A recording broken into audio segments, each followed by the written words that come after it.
le poids de la France actuellement au niveau du Parlement européen?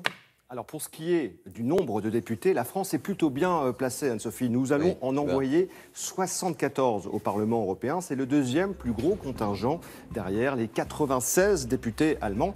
Mais nous cumulons plusieurs handicaps. D'abord, le faible nombre de députés français dans les deux plus grands partis du Parlement.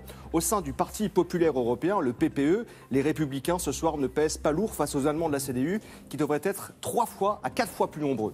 Idem pour les socialistes français. De l'autre côté, dans le groupe des sociaux-démocrates, ils seront 3 fois moins nombreux que les Allemands ou les Espagnols. Or, ces deux grandes formations, le Parti populaire européen et justement les sociaux-démocrates, eh bien, ces deux grandes formations dominent jusqu'à maintenant la vie politique au sein du Parlement européen. Alors il y a une nouveauté, c'est l'arrivée des élus de la République en marche. S'ils rejoignent ou s'allient avec le Parti des libéraux et démocrates, la LDE, classée au centre, les Français y seront bien les plus nombreux. Mais pour peser au Parlement, la LDE devra s'allier soit avec le PPE, soit avec les sociaux-démocrates, là justement où les Français ont très peu d'influence.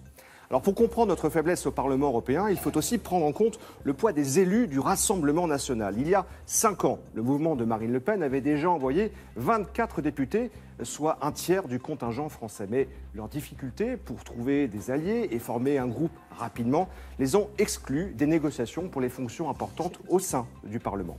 Résultat, dans le Parlement sortant, 26 Français ont un poste d'influence politique, c'est-à-dire président de commission, coordinateur ou bien vice-président de Parlement, alors que de l'autre côté du Rhin, les Allemands, eux, en ont 56, c'est-à-dire plus du double. Merci Nicolas.